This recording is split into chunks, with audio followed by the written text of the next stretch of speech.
In other news, US and Iranian officials have made significant progress in a third round of indirect nuclear talks in Geneva. That's according to the foreign minister of Oman, which is acting as a mediator. The foreign minister will now travel to Washington to meet with the US Vice President J.D. Vance. Iran's foreign minister Abbas Araghchi says the negotiations have been the longest and most serious yet. He says differences remain, but that the sides discussed elements of an agreement on Tehran's nuclear program and the easing of sanctions. Now delegations will go back to consult with their governments. Technical teams are scheduled to meet in Austria next week. Washington and Tehran have said they want a diplomatic solution to avert a full-scale military conflict.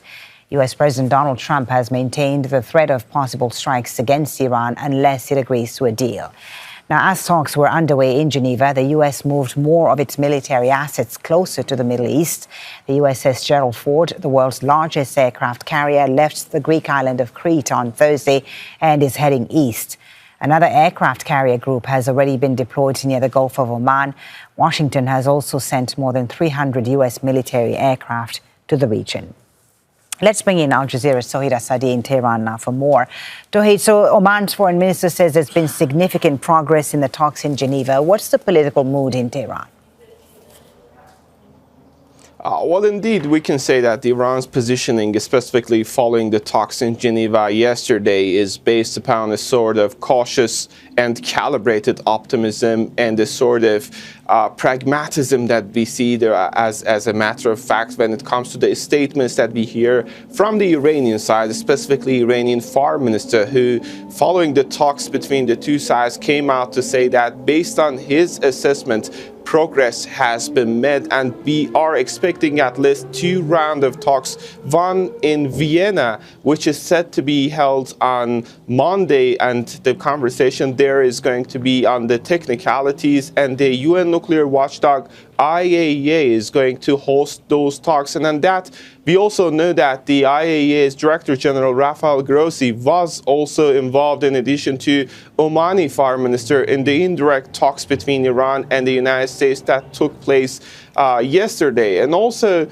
we know that there is this possibility of military confrontation, specifically following the major military buildup by the Americans in the region. And on that, just ahead of the talks, we've got the foreign minister saying that the country is ready for both scenarios, just an indicative of the same actually rhetoric that we have been hearing from Iran, based on an oscillation between confrontation on the one hand and engagement on the other, while Foreign Minister Araghchi says that what tops the list of priorities is diplomacy rather than war, as the controversies related to the nuclear dossier of the country could be solved, according to him, not by military option, but by diplomatic engagement. All in all, this is a delicate situation highlighted by several contextual elements.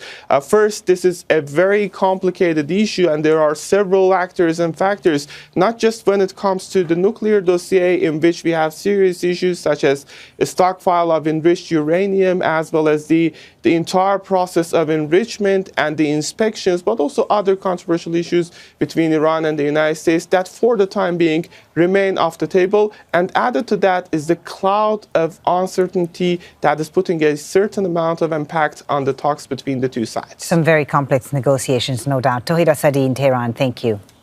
Don't miss out. Get the full picture. Subscribe to Al Jazeera for reliable news and expert insights. Like, share, stay ahead.